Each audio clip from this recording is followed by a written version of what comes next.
Yo, what's good, YouTube? It's DLloyd. So, man, what happens now? The Lakers and the Hornets trade is officially off, as the Lakers rescinded the offer because Mark Williams did not pass their physical. So, Dalton Connect, Cam Reddish go back to LA.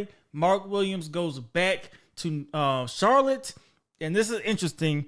We got to figure out what's next for the Lakers specifically. But before that, what happened? And why? How did we get here? Of course, Dalton Connect and Cam Reddish, one of the requirements were both of them had to pass the physical. Now, we do know that Mark Williams has a history of injuries. A lot of people question his back injury, but what we're hearing is that it is not a back injury as to why he failed the physical.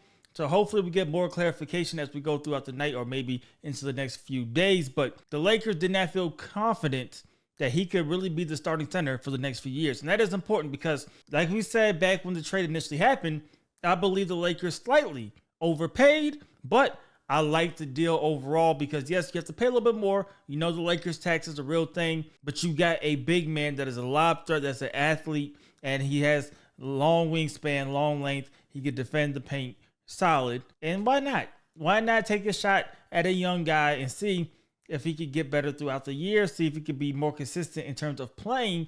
But Lakers also figured, hey, we're also giving up, a first round pick, and they swap. I'm not sure if we're that confident that he will be able to play. So definitely makes sense. But what does this do for the Lakers and what, is next for them? Because this is after the trade deadline.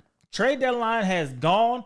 They cannot restructure the trade. They can't work on it again, and they can't go to any other team about a trade. That's pretty much it. So now they got to figure out what do they do from here, because you get Dalton Connect, you get Cam Reddish back. You still do not have a legitimate center, in my opinion. Jackson Hayes is there, but I don't think that's the guy you want to rely on, especially when you got to guard a potentially Jokic or a center like that in the playoffs.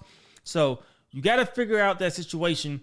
But now, since you got two players back, you don't have that free roster spot that you were expecting. The Lakers had a free roster spot, and because they didn't use their full mid-level exception, had about $5 million to use in the buyout market. The thing is now, the issue now is because they got the two players back, they no longer have a roster spot. And if they do cut a player, they will have $1.6 million available in the buyout market. Now, that's enough for a veteran minimum deal.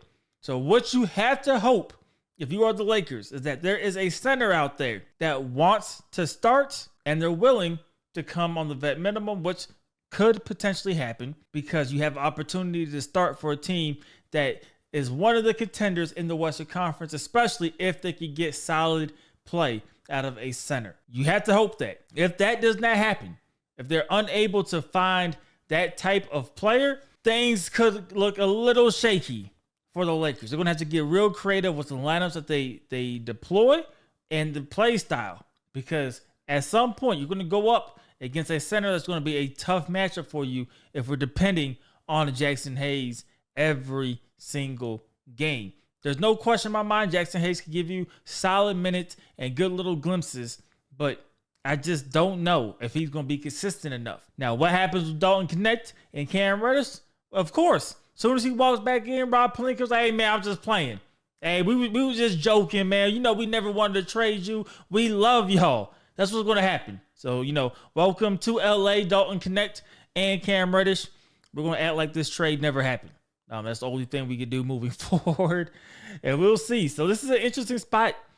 Party's got to go back to the original teams. I'm sure we're all human. You feel a type of way.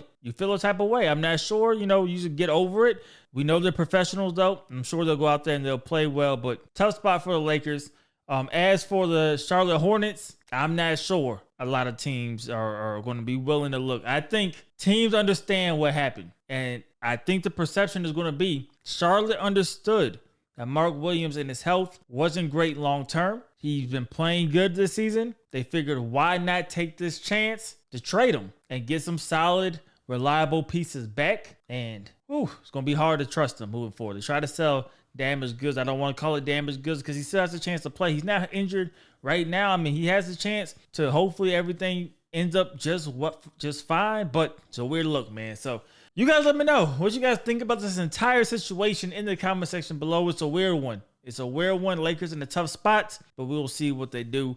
Rob Pelinka this year has been pretty good. He has one more obstacle to overcome. So let me know how you guys feel about this in the comment section below. As usual, though, I hope you guys did enjoy the video. If you did, please do me a favor. Go ahead, hit that like button. Helps me out a lot. And subscribe if you haven't already. It's DLloyd. I'm see y'all next time.